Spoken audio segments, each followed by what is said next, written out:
ला हौला वला कुव्वता इल्ला बिल्लाहिल अलिय्यिल अज़ीम। अऊज़ु बिल्लाहिस समीइल अलीम मिनश शैतानिर लईनिर रजीम। बिस्मिल्लाहिर रहमानिर रहीम।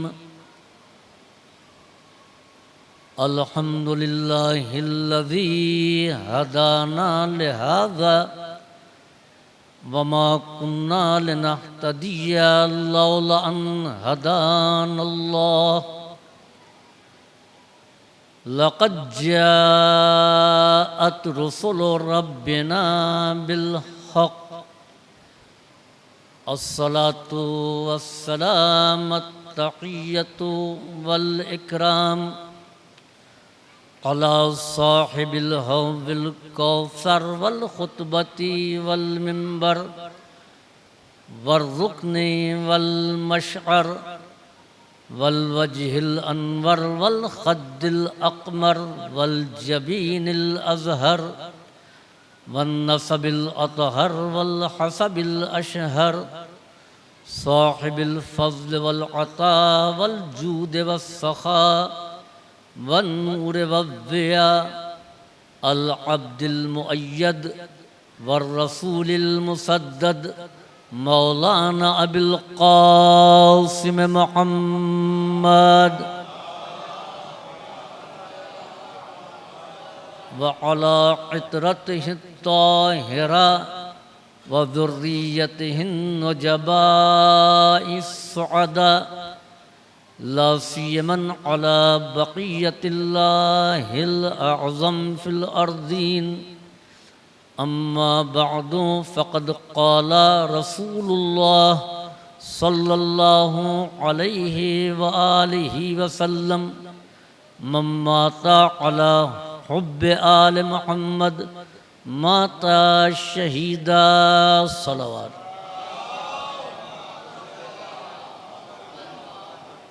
सरवर कायनात मफ़ख़र मौजूदात रहमत आलमिया सफ़वत आदमिया ततिम्म दौर ज़मा की मशहूर तरीन हदीस मुबारका है। उलमाए शिया के अलावा उलमाए अहले सुन्नत में इमाम अहमद इब्न हम्बल, ख़तीब बगदादी, अल्लामा ज़मख़शरी, इब्न सब्बाग़ मालिकी, मुल्ला अली हमदानी, हाफिज़ सुलेमान कुंदूज़ी ने भी इस हदीस मुबारका को सही सनद के साथ अपनी अपनी किताबों में दर्ज किया है। पैगंबर फरमाते हैं मन माता अला हुब्बि आल मुहम्मद माता शहीदा। जो आल मोहम्मद की मोहब्बत पर मर गया तो शहीद मरता है, उसकी मौत शहीद की मौत होती है। मोहब्बत बुनियाद दीन, मोहब्बत असास दीन, मोहब्बत महवर दीन, मोहब्बत वजह तख्लीक़ कायनात। अगर मोहब्बत न होती तो ये कायनात भी न होती। हदीस मुबारक किस्सा की तिलावत आप हज़रात अक्सर व बेशतर करते रहते हैं। जब खमसे नुजबा ये 5 नूरानी शख्सियतें ज़ेरे किस्सा आ गईं तो परवरदिगार आलम ने मलाइक और सुक्कान समावात को ख़िताब किया और कहा इअलमू या मलाइकती व सुक्काना समावाती व इज़्ज़ती व जलाली इन्नी मा खलक़्तु समाअम मबनिया वला अर्दम मदहिया वला कमरम मुनीरा वला शम्सम मुबिया वला फलकन यदूर वला बहरन यजरी वला फुलकन तसरी इल्ला फी महब्बत हाउलाइल खमसतिल्लज़ीना हम तहतल किसा।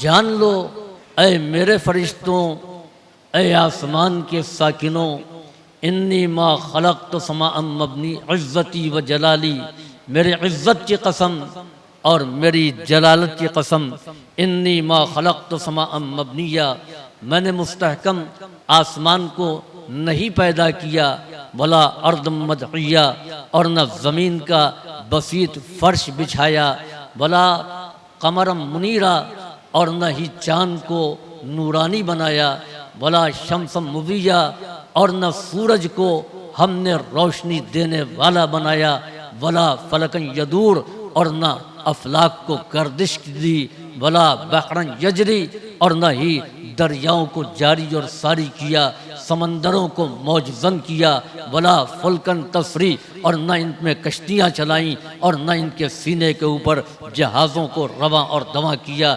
इल्ला फी महब्बत हाउलाइल खमसतिल्लज़ीना हम तहतल किसा, सिवाय इन 5 अफराद की मोहब्बत के कि जो चादर के नीचे हैं। तो इसके माने ये हैं कि मोहब्बत न होती तो अर्ज़ व समा, आब व हवा, शम्स व कमर, बहरो बर कुछ भी ना होता। मोहब्बत की वजह से कायनात की तख्लीक हुई है, और यही मोहब्बत अज्र रिसालत करार पाई, यही मोहब्बत दीन की उजरत करार पाई। पैगम्बर इस्लाम ने 23 साल बेमिसाल तबलीग की, 13 साल मक्के में इस अंदाज में तबलीग की कि कांटे पर चले मगर रास्ता नहीं बदला, कूड़े खाए मगर रास्ता नहीं बदला, लोगों के तानों को सुना मगर हक की आवाज़ को खामोश नहीं होने दिया। पैगंबर इस अज़्म के साथ थे कि तुम कब तक ला इलाहा इल्लल्लाह से दूर रहोगे, जब न सही कि मैं तुम्हारे हाथों से लातो मनातो उज़्ज़ा को तोड़वा न दूं तो मुझे मोहम्मद इब्न अब्दुल्ला न कहना, मैं तुमको हैवानगी से निकाल करके इंसानियत की राहों पर न ला दूं तो मुझे मोहम्मद न कहना। पैगंबर तकलीफ़ों को बर्दाश्त करते रहे और कुफ़ार मक्का अज़ियत पर अज़ियत देते रहे, जिनसे खून के रिश्ते थे वो लहू के प्यासे हो गए, जो देख करके फूल की तरह खिल उठते थे वो रास्ते में कांटे बिछाने लगे। पैगंबर इस्लाम को जो सादिक़ व अमीन कहते थे वो साहिर व दीवाना कहने लगे, लेकिन पैगंबर अपने अज़्म से कहीं पर भी रुके नहीं, तबलीग करते रहे, हिदायत करते रहे। कुछ लोग ईमान लाए और ऐसा मुस्तहकम ईमान लाए कि ना आफताब की तमाज़त उनके अज़्म को डिगा सकी और न ही कुफ़ार मक्का की सख्तियाँ उनको कलमे ला इलाहा इल्लल्लाह से बाज रख सकी। पैगंबर इस्लाम ने देखा कि मक्के में अरसे हयात को तंग किया जा रहा है, आपने अंदाज़ तबलीग बदला, हिजरत की, मदीने में आ गए। मदीने का माहौल दूसरा था, लोग जूक बजूक हल्का बगोश इस्लाम होने लगे। मक्के के मुशरिकीन को ये बात बर्दाश्त न थी कि इस्लाम मदीने में फले और फूले। सब ने तय किया कि अब हमको मदीने पर हमला कर देना चाहिए। पैगंबर कभी बद्र की जंग में आए जहां आपने उबैदा की कुर्बानी दी, और कभी उहद के मार्के में आए जहां हमजा पर गिरिया आपने किया। मुख्तलिफ मार्के पैगंबर लड़ते रहे, लेकिन इस अज़्म के साथ कि जब न सही कि हम तुमको परचम तौहीद के साए में ले आएंगे। नतीजा ये हुआ कि कल तक जो हैवान थे उनको पैगंबर इस्लाम ने इंसान बनाया और इंसान को साहिब ईमान बनाया, साहिब ईमान को बूज़र और सलमान बनाया। इनकलाब आया, लोगों की फिक्र बदली। अब मिजाज ये हो गया कि कल तक जो दूसरों का माल लूट लिया करते थे वो अपने माल से खुम्स व ज़कात देने लगे। कल तक जो दूसरों की जान ले लेते थे अब अपनी जान खुद कुर्बान करने के लिए तैयार हो गए। अजीज़ों, ये पैगंबर की तबलीग का असर था कि पूरा माहौल बदल गया। चुनांचे जब एक इस्लामी समाज कायम हो गया और इस्लामी फ़ज़ा मक्के की फ़ज़ाओं में कायम हो गई, तब मदीने और मक्के के सरबराह बुर्दा लोगों ने आपस में मशवरा किया, हम तो इंसान कहे जाने के भी लायक नहीं थे, हमारा कोई भी वक़ार अक़वाम आलम के नज़दीक नहीं था, न रूम वाले बराबरी का दर्जा देते थे, न हमको फ़ारस वाले इज़्ज़त की निगाह से देखते थे। पैगंबर इस्लाम ने हमको हैवानियत से निकाल करके इंसानियत तक पहुँचाया। और याद रखें कि इस्लाम से पहले अच्छा इंसान बनना ज़रूरी है। जो अच्छा इंसान नहीं बन सकता वो अच्छा मुसलमान भी नहीं बन सकता। आप तारीख पढ़िए, इस्लाम लाने के बाद भी वही अच्छे मुसलमान रहे जो पहले अच्छे इंसान थे। चुनांचे उन्होंने आपस में तय किया कि हम तो सही मानों में इंसान कहे जाने के लायक भी नहीं थे, सही मानों में हम इंसान कहे जाने के काबिल भी नहीं थे। यह पैगंबर इस्लाम ने हमको हैवान से इंसान, इंसान से मुसलमान और मुसलमान से साहिब ईमान बना दिया। अब हमको अजर रिसालत देना चाहिए। चुनांचे इन्होंने आपस में तय किया कि पैगंबर को कुछ देना चाहिए। सीम और ज़र को इकट्ठा किया, जवाहिरात लिए, इन्होंने दीनार और दिरहम को लिया, सोना और चांदी पैगंबर इस्लाम के पास लेकर के आए।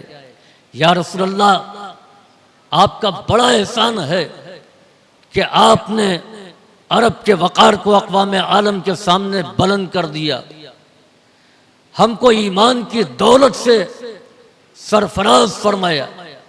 आपने बड़ी मेहनत और मशक्क़त को बर्दाश्त किया है तबलीग की राहों में, हम आपको अजर रिसालत देना चाहते हैं। पैगंबर इस्लाम ने उनसे ये नहीं कहा कि हमको कोई अजर रिसालत नहीं चाहिए, और ना ये कहा कि जो तुम लेकर के आए हो बतौर अजर रिसालत वो मैं तुमसे ले लूँगा, कबूल कर लूँगा। जबकि पैगंबर से पहले तारीख़ अंबिया शाहिद है कि किसी नबी ने कौम से अजर रिसालत को कबूल नहीं किया।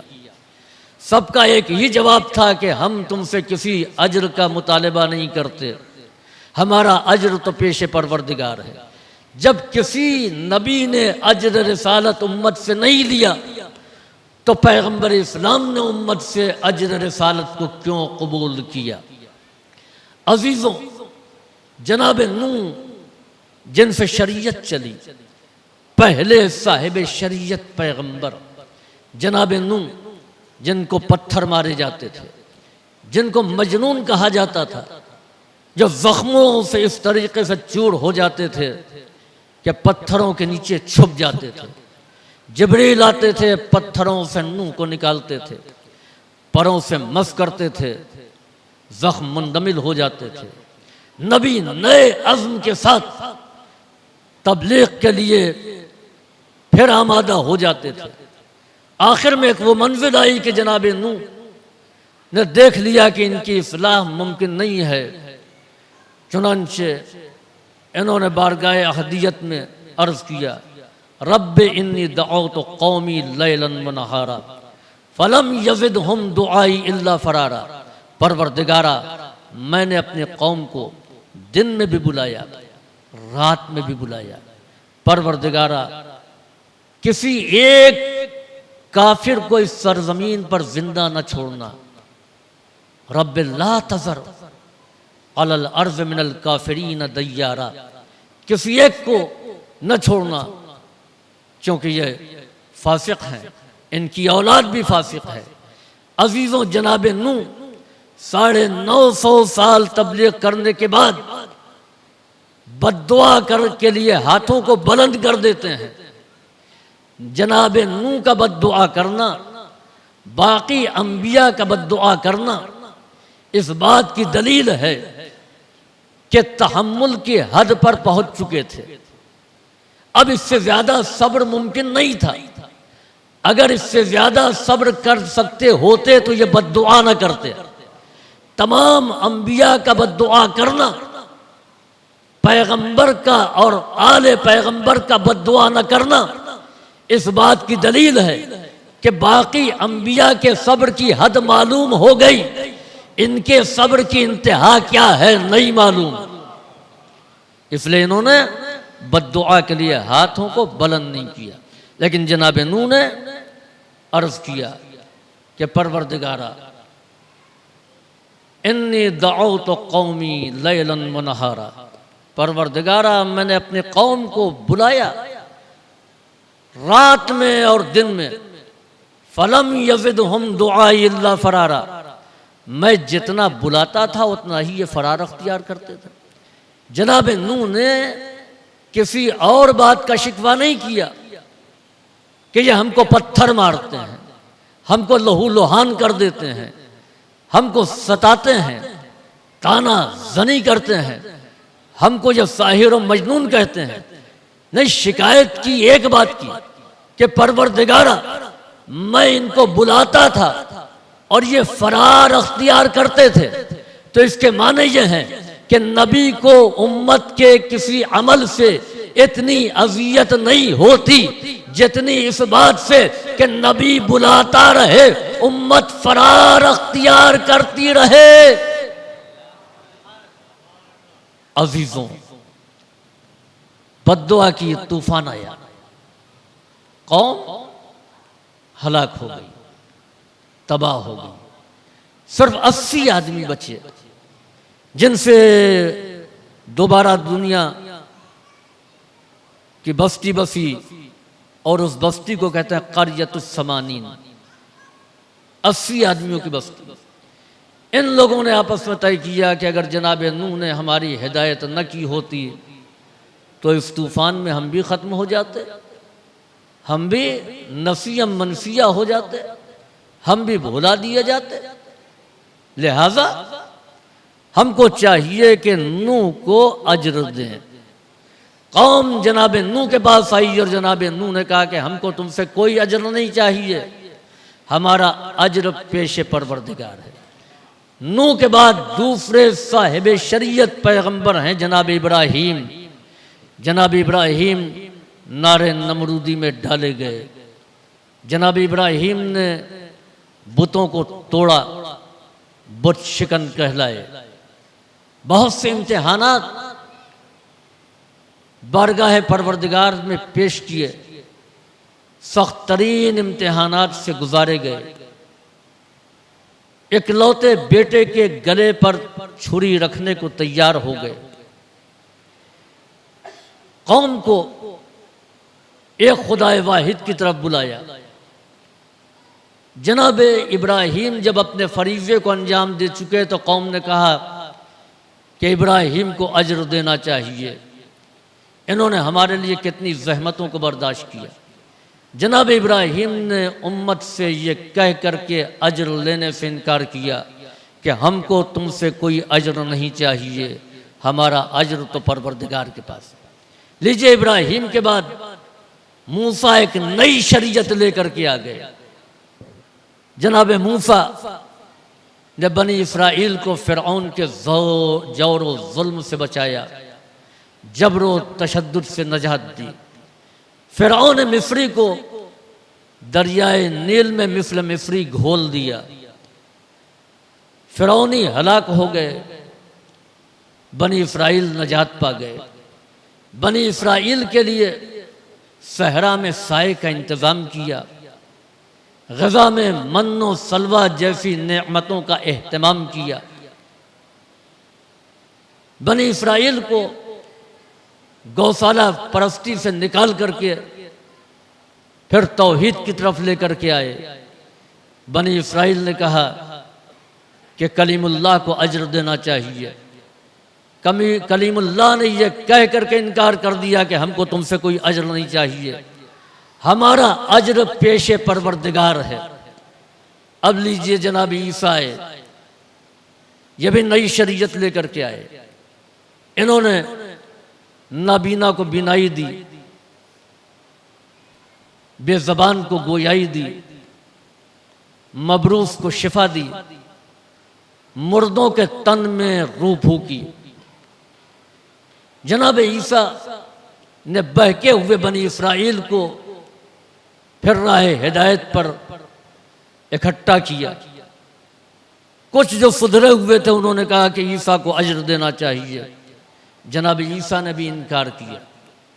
अजीजों, जब बाकी अंबिया ने अजर रिसालत को कबूल नहीं किया, साफ इनकार कर दिया, उम्मत जब पैगंबर के पास आई तो पैगंबर को भी ये कहना चाहिए था कि हमको तुमसे कोई अजर नहीं चाहिए, जाओ हमारा अजर अल्लाह पर है।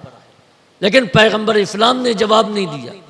बाकी अंबिया ने अजर रिसालत को क्यों नहीं कबूल किया और पैगंबर ने क्यों कबूल किया? अजीजों, जनाब नूह पहले साहिब शरीयत थे।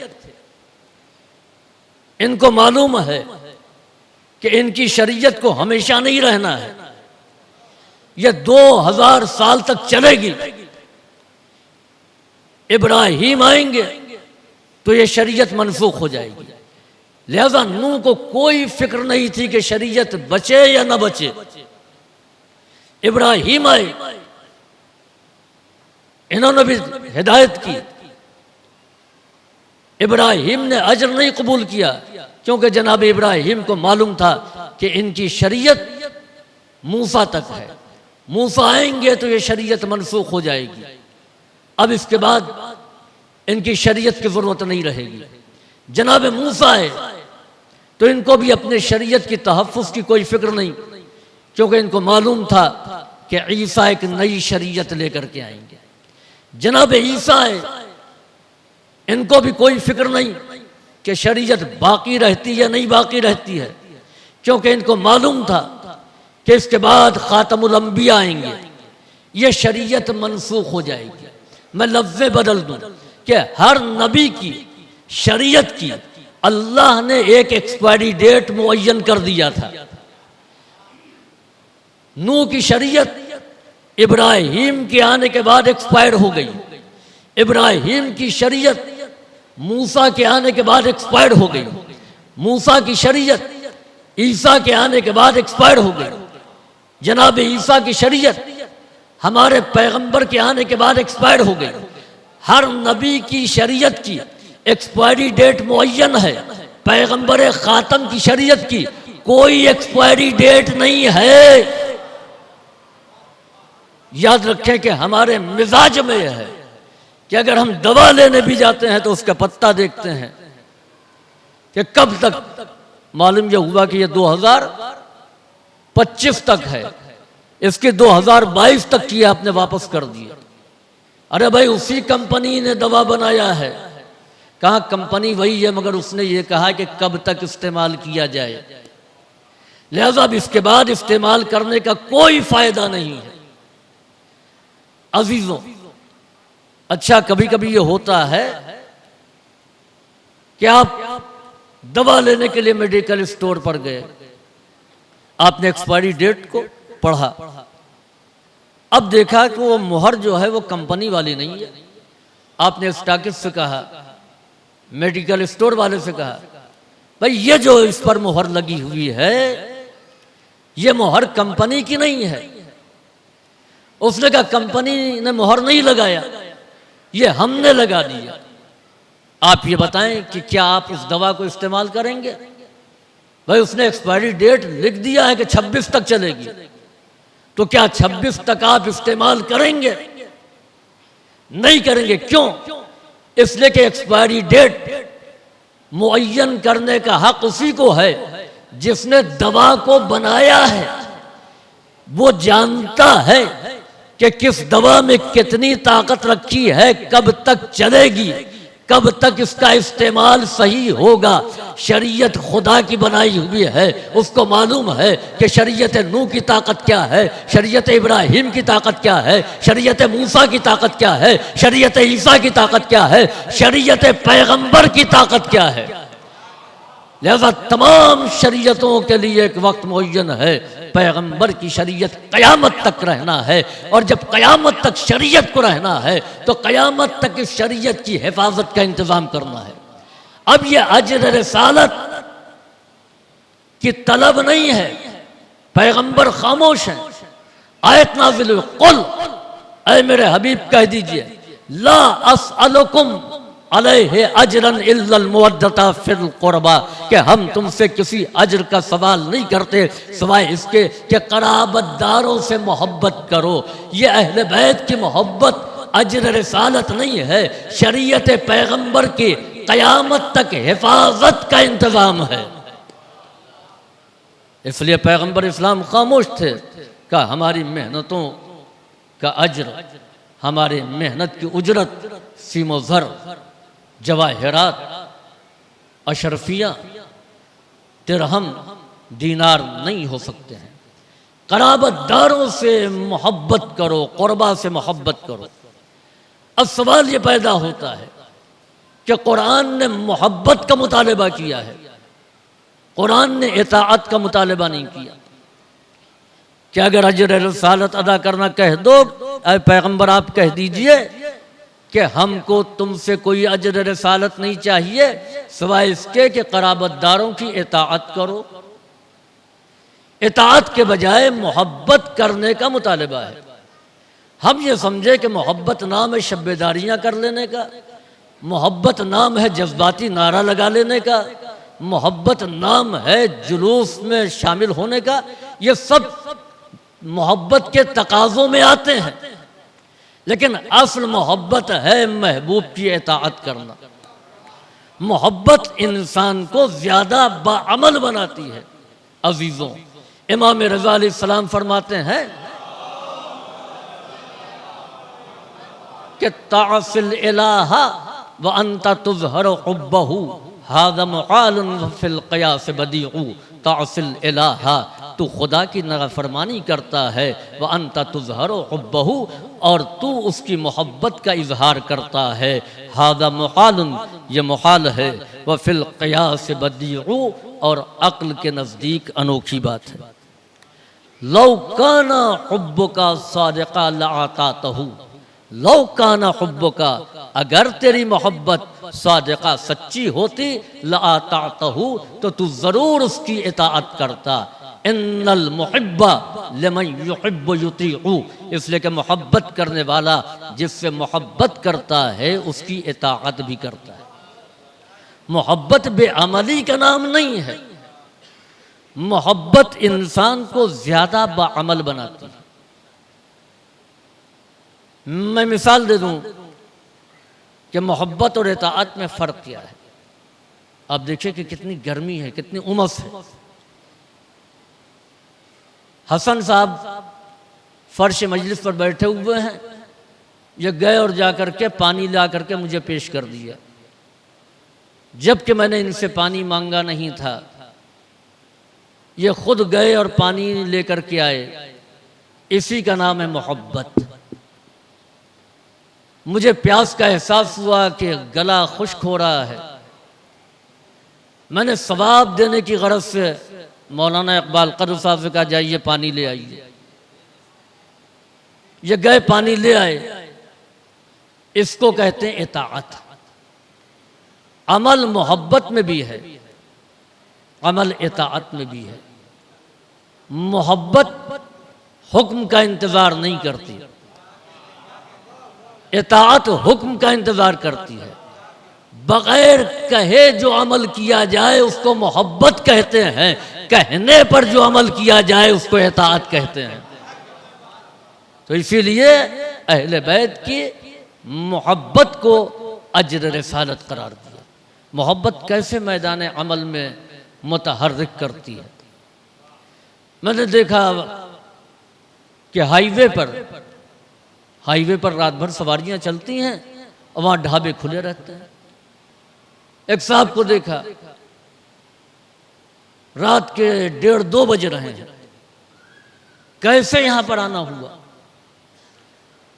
कहा मौलाना बेटी आई हुई है, 2-2.5 बरस का नवासा है, उसको जिस चीज की जिद हो जाती है, जब तक वो चीज मिल न जाए वो चैन से बैठता नहीं है, रोता रहता है। उसको बिस्किट चाहिए, घर में इत्तेफाक से बिस्किट नहीं, शहर में इस वक्त दुकानें बंद। मैं हाईवे पर गाड़ी लेकर के आ गया ताकि वहां से बिस्किट ले जा करके उस बच्चे को दूं।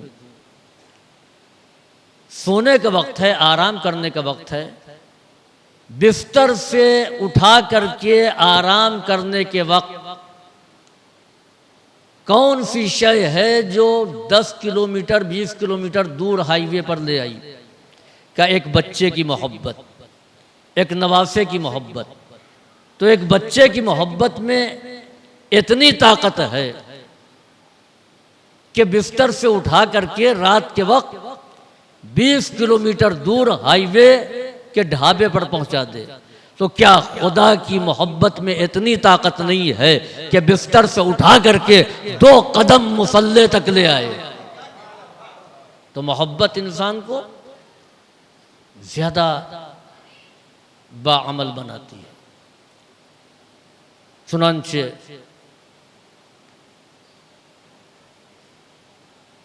जनाब मुस्लिम इब्न अकील कूफे में है और कूफे में इब्न ज़ियाद आ चुका है। इब्न ज़ियाद को ये मालूम है कि जब तक के मुस्लिम को गिरफ्तार नहीं कर लेता है तब तक के कूफे के हालात पुरसुकून नहीं होंगे। उसने जासूसों की एक टीम लगा दी। उसमें एक माकिल नाम का जासूस था। उसने इब्न ज़ियाद को रिपोर्ट दी कि मुस्लिम का कहीं कोई पता नहीं है, उनका तलाश करना आसान नहीं है। इब्न ज़ियाद ने उन जासूसों से कहा कि मुस्लिम आसानी से मिल जाएंगे, अहले बैत से के चाहने वालों में उनको तलाश करो, अली वालों के दरमियान जाकर के ढूंढो।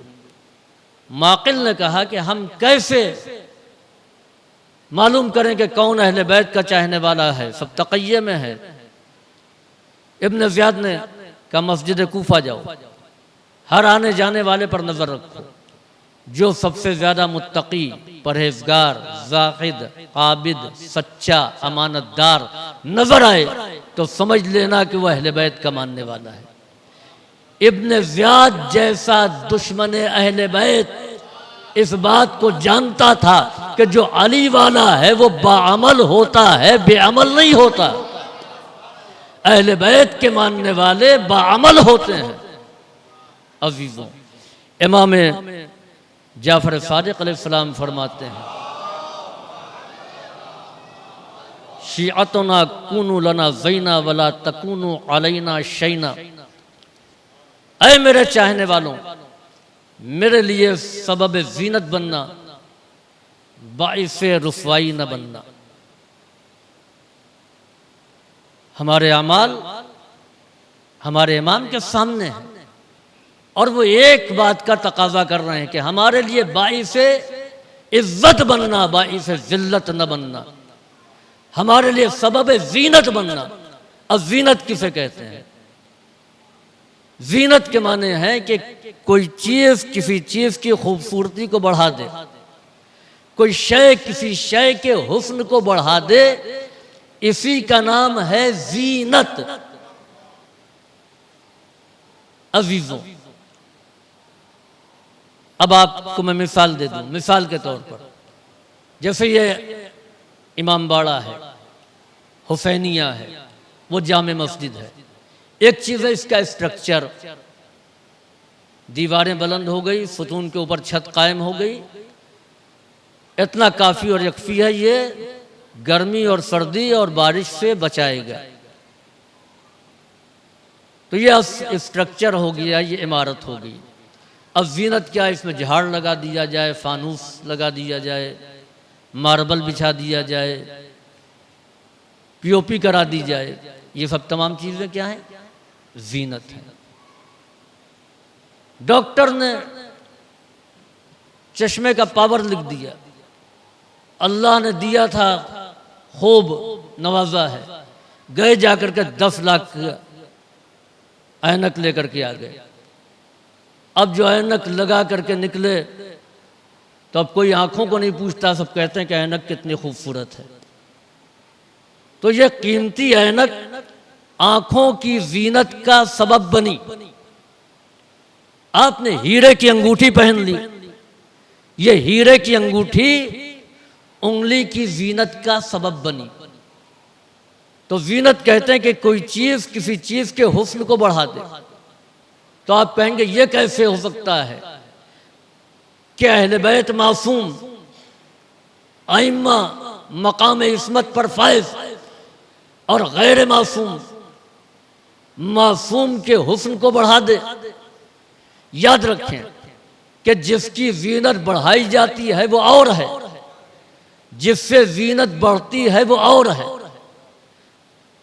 आंखों की जीनत ऐनक से है, मगर ऐनक आंखों से अफजल नहीं है, चाहे वो 10 लाख की हो या 10 करोड़ की हो।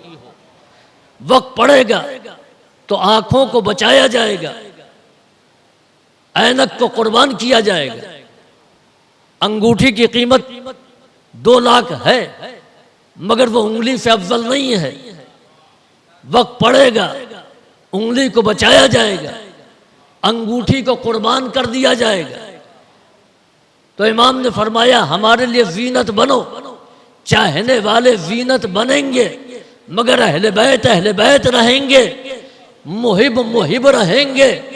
और जो इनके लिए सबब जीनत बना, उनमें कोई सलमान बना, कोई अबूजर बना, कोई मिक़दाद बना, कोई अम्मार बना, कोई हुज़ैफ़ा यमानी बना, कोई मालिक अश्तर बना, कोई हबीब इब्न मुज़ाहिर बना, कोई मुस्लिम इब्न औसजा बना, कोई यूनुस इब्न अब्दुर्रहमान बना।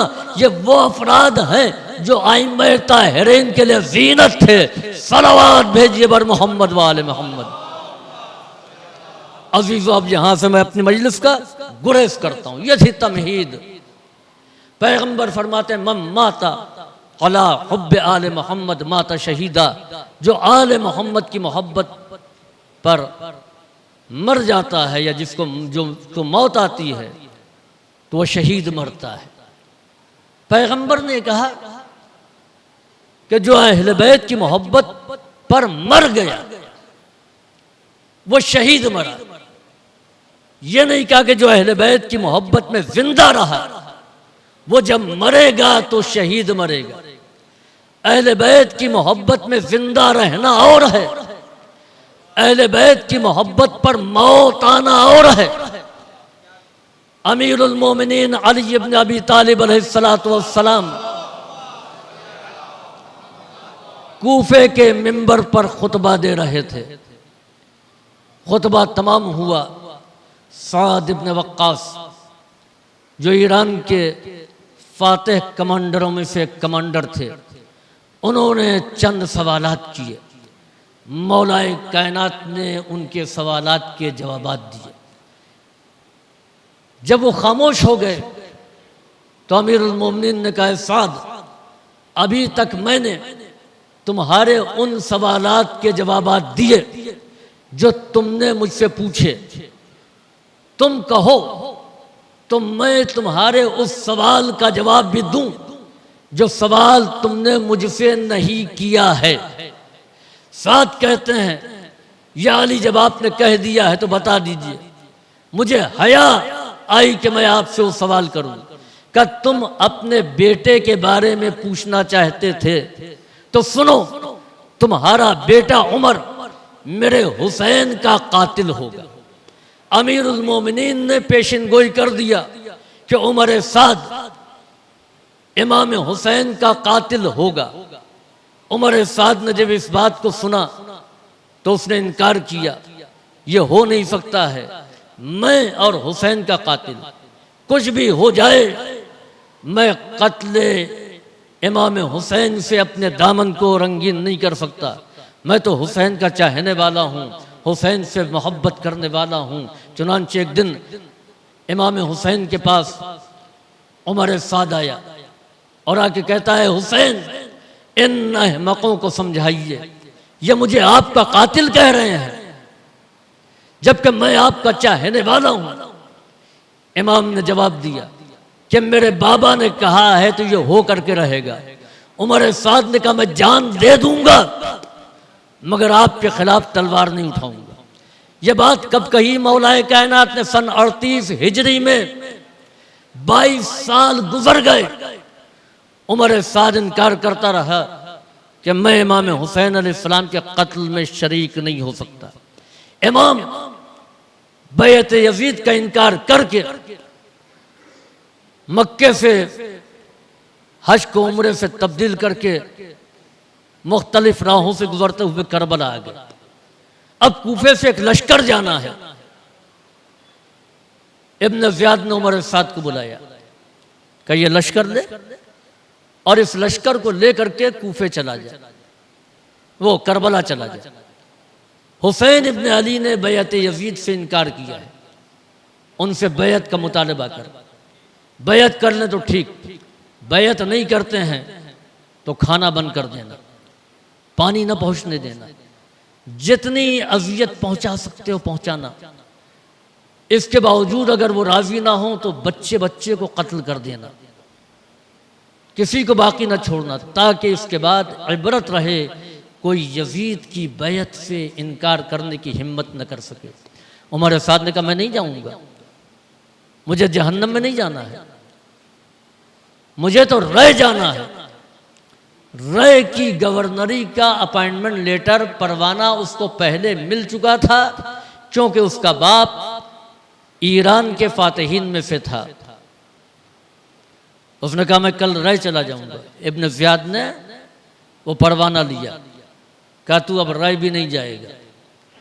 रय की हुकूमत अब उसको मिलेगी जो करबला कत्ल हुसैन के लिए लश्कर लेकर के जाएगा। 22 साल से इनकार करने वाला उमर साद कहता है कि अब एक रात का मौका दो। आया, सारी रात वो टहलता रहा, अपने हवेली के कमरे में नहीं गया। सुबह हो गई, मुअज्जिन आज़ान देने लगा तो उसने अशआर की शक्ल में अपना फैसला किया और ये इरादा किया कि वो लश्कर लेकर के करबला जाएगा, इमाम हुसैन को शहीद करेगा, इसलिए कि उसको हर हाल में मुल्क रय चाहिए। सुबह उसने फैसला किया, रात भर जागने के बाद फैसला आकर के इब्न ज़ियाद को सुनाता है, अमीर मैं लश्कर लेकर के करबला जाऊंगा क्योंकि मुझे हुकूमत रय चाहिए। 22 साल से इमाम हुसैन अलैहिस्सलाम के कत्ल से इनकार करने वाला उमर साद एक रात जाग करके फैसला करता है कि कत्ल इमाम हुसैन के लिए जाएगा। यानी रात भर शब्बेदारी करने के बाद उमर साद ने फैसला किया कि वो करबला लश्कर लेकर के जाएगा। तो इसके माने यह है कि हर शब्बेदारी बामाना नहीं होती है। यह शब्बेदारी उमर साद को कहाँ ले गई? और वही उमर साद जो 22 साल से इनकार कर रहा था, यानी 22 साल तक इमाम हुसैन की मोहब्बत या अहले बैत की मोहब्बत में जिंदा था, मौत अहले बैत की मोहब्बत पर नहीं आई। जब मौत आई तो इमाम हुसैन का कातिल था। पैगंबर ने कहा कि अहले बैत की मोहब्बत में जो जिंदा रहेगा वो शहीद नहीं होगा, जो अहले बैत की मोहब्बत पर मरेगा वो शहीद होगा। इसके बरक्स और इब्न यजीद रियाही 70 बरस के करीब उम्र, लश्कर लेकर के इसको भेजा गया। इसके फरीजे में सिर्फ ये था कि इमाम हुसैन को रोका जाए कूफा आने से, जंग करना इसकी जिम्मेदारी नहीं थी। और उसको खुरासान की गवर्नरी का परवाना दिया गया कि उसके बाद तुम चले जाना खुरासान, तुमको वहां का गवर्नर मुअय्यन किया जाता है। और अहले बैत की मोहब्बत में जिंदा नहीं था, उसका शुमार अहले बैत के मुहिब्बों में नहीं होता था। यहां तक कि शब आशूरा आई, जब कमांडरों की मीटिंग हो गई तो उस रात हुर उस मीटिंग से उठा तो अपने खैमे में सोने नहीं गया, रात भर जागता रहा। और सुबह उसने एक फैसला किया कि सरदारी को छोड़ेगा, गवर्नरी पर ठोकर मारेगा। इमाम हुसैन अलैहिस्सलाम के साथ आकर के हक और बातिल की जंग में शामिल होगा। अजीजों, हुर ने भी रात भर शब्बेदारी की, उमर साद ने भी रात भर शब्बेदारी की। उमर साद की शब्बेदारी उसको जहन्नम तक ले गई, हुर की शब्बेदारी जन्नत तक ले आई। तो इसके माने हैं राहे हुसैन में जो शब्बेदारी की जाए वो शब्बेदारी जन्नत का अहल बना देती है। सलावत भेजिए बर मोहम्मद वाले मोहम्मद। तो हुर जो अहले बैत की मोहब्बत में जिंदा नहीं था, मगर अहले बैत की मोहब्बत पर मौत आई, शहीद कहलाया। उमर साद जो अहले बैत की मोहब्बत में जिंदा था, मगर मौत अहले बैत की मोहब्बत पर नहीं आई।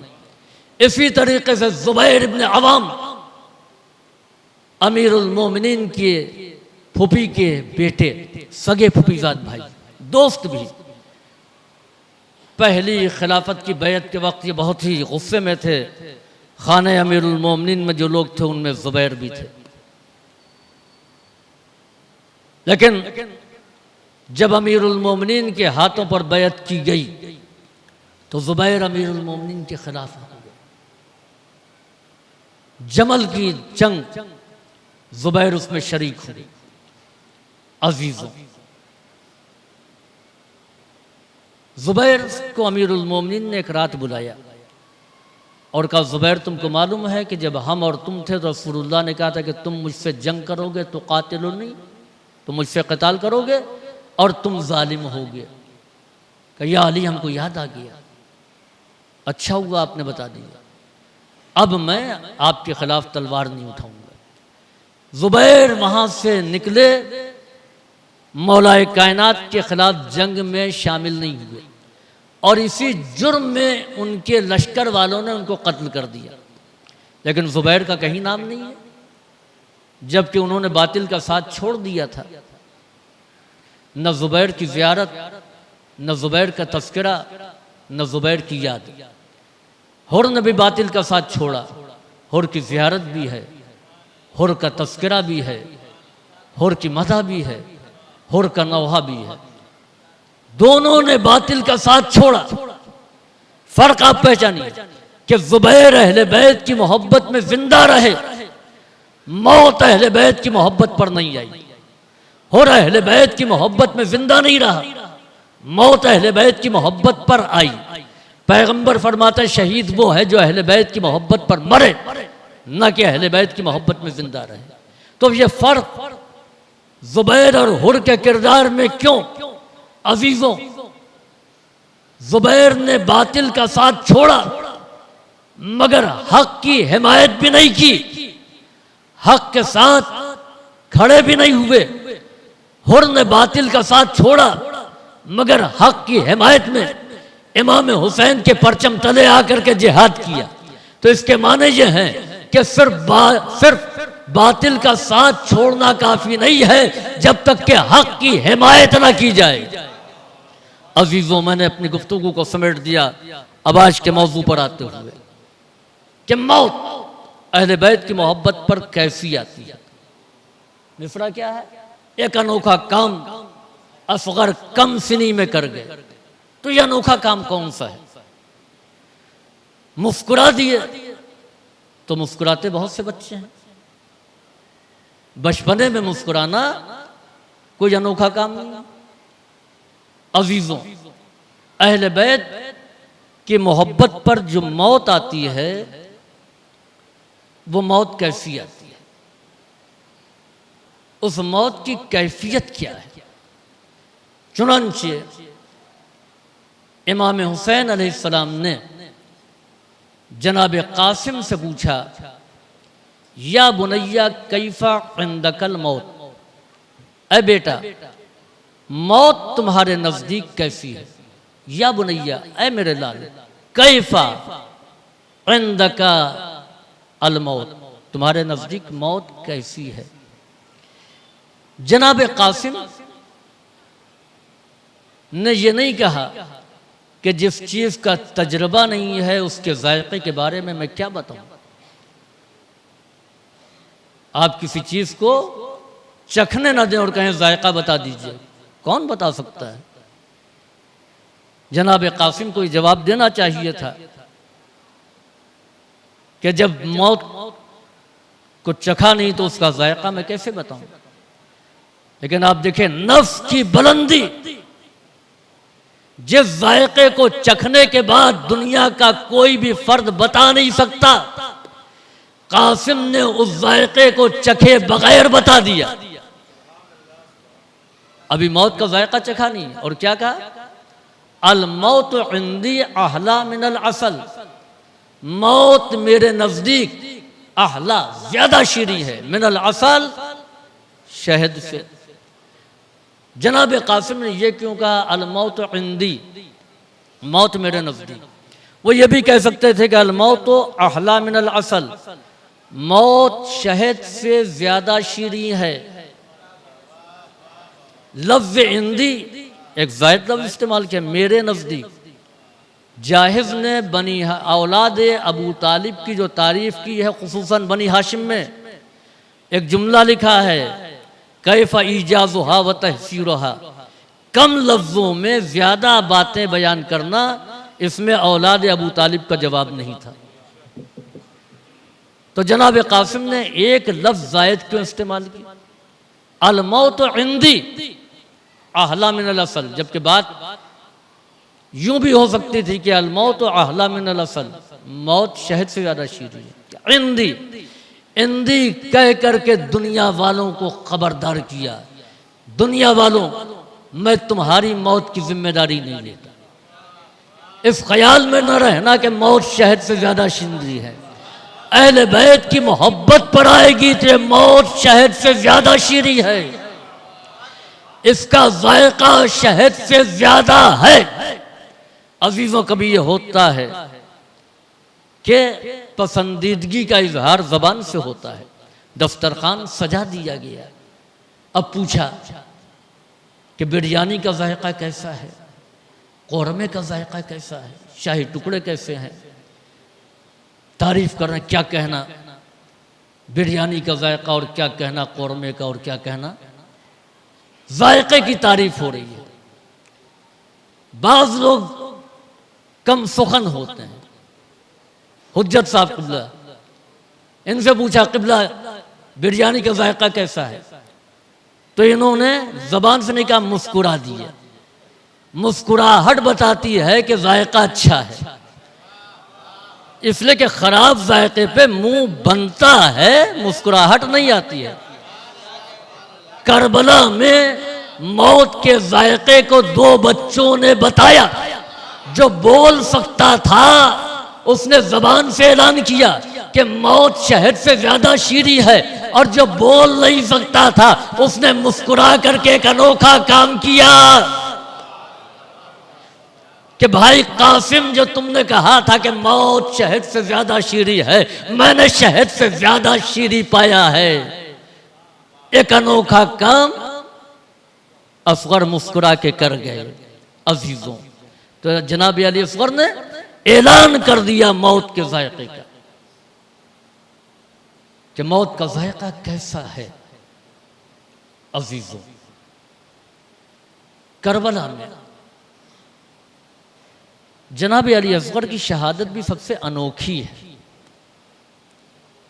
बकौल सैयदुल उलमा के करबला में जितने लोग शहीद हुए उनकी शहादत के मुकाबले में दुश्मन बड़े आराम से जवाब को पेश कर सकता है। तुमने इब्न औसजा जैसे बुजुर्ग कारी कुरान को क्यों कत्ल किया? कब बूढ़े थे मगर 50 सिपाहियों को कत्ल कर दिया।